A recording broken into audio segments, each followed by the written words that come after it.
We ended up switching. But anyway, before I would begin the talk, I should tell you why I decided to go to the US. So let's talk some numbers. I'm going to give you some plain numbers here, some facts. I'm not drawing any interpretation out of these numbers. I'm just going to put it in front of you, and you're going to decide about this. And I have got these from official websites. Probably they are not updated. I don't know.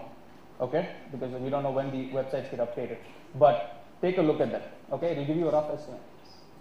In India, this is official website of the Medical Council of India, and I took these this morning. So you'll see the number of medical colleges is 271. This is what is given in the website. Number of MBBS seats is 30,433. PG degree seats சொல்றாங்க இல்லையா, அதாவது your 3-year course, அது வந்து 8,423. PG diploma seats, which is you get a 2-year, which is also a specialty but is not as as the PG degree. For example, ஒரு MD anesthesia and DA இருக்கு, MD psychiatry இருக்கு, அப்புறம் diploma psychiatric medicine இருக்கு இல்லையா. So அந்த மாதிரி diploma seats is 3,211. Number of total PG seats, PG degree and diploma, 11,634 seats. So even if all the MBBS seats, everybody who graduates from India as an MBBS every year, this is every year is 30,000, only 11,634 will get filled, and the deficit is 18,799, which is 62% of the graduates.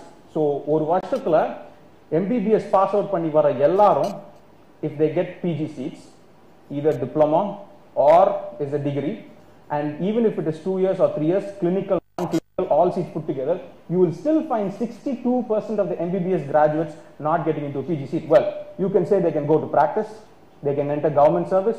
It's all excellent. It's all welcome. We want people to go into service. We want them to serve, but I'm only talking about education aspects here. So 62% of the MBBS graduates are out of PG seats. And remember, these 62% of the graduates will apply for the next year. And they'll add to another 18,700. This goes on cumulatively. This is including all the private colleges. This is permitted seats, recognized seats put together. This is I sound like Captain Vijaykanth for about 5 minutes, but so in US, this is the 2007 statistics. The US statistics is a little skewed over here because they publish only. I'll tell you about this. So number of medical colleges is 129, about half of what we have. Number of applicants in 2007, the PG, they're saying, so you apply for, there the PG is called residency. So they apply. The number of applicants, 15,206. But look at the number of PGY1 means postgraduate year number 1. That's how you start your PG. Number of PGY1 available for the match is 21,000. Which means they have more residency spots, PG spots, than the number of applicants. Are you getting me? So they have an excess of 6,639 seats, which is 30% of their residency spots are not filled. Well, what is the reason? Why is this gap? Why do we have more medical college seats than PG seats, and why do they have more PG seats than medical college seats? The answer is a very economic. It depends on how their government runs. It depends on why they do it. I don't want to talk about this point of view. It's out of the scope of the talk, but this is the facts. So 30% of the seats are available to be filled by graduates from outside the US. And this is the reason why we write the exam, because we don't have seats and we have to disperse. You have to disperse and you have to get a seat somewhere so that you can learn. So this is from the official website of AAMC, which is the American Association of Medical Colleges. So let's go into what the facts are here again. If you look at US, 25% of the IMG, when I say IMG, it means not Indian medical graduate, it means international medical graduate, which includes Indians, which includes everybody else, South Americans, Europeans, everybody.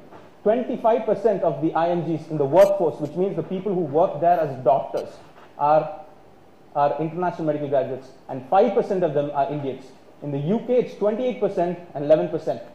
Canada 23 and 43, Australia 27 and 4. But having said that, UK was the first option for most of the people who wanted to go away and study somewhere else.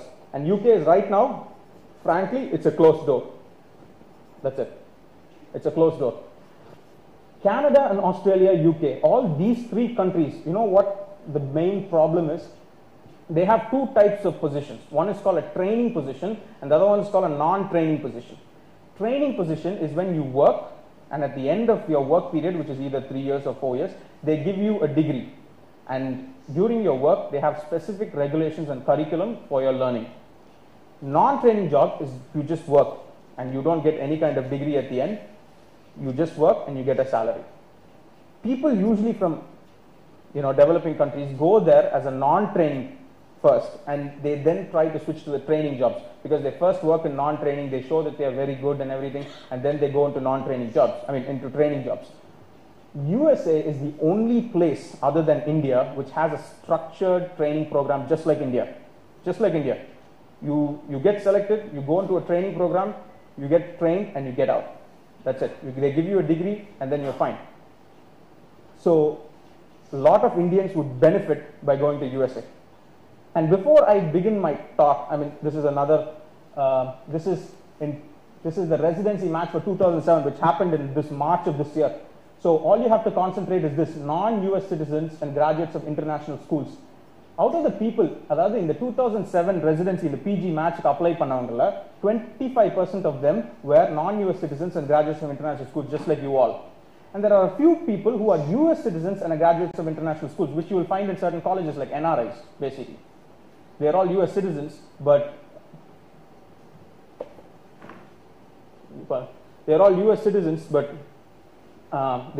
they come here to study because the cost of medical education there is really, really high. And out of those people, this is the match results, successful matches. Out of the 100% of the seats, 15% were occupied by international medical graduates. To tell you the truth, just 3 to 4 years ago, veru 4 வருஷத்துக்கு முன்னாடி 30% of the seats were filled by international medical graduates. Now only 15 plus another 7, which is about 22%, is being filled. And the reason for that is excessive competition, because all the other places, example the UK, Canada, Australia, are shutting their doors down. And people who want to train and come back to their mother country have to go to US. There's no other way, because all the other places you go, you get stuck.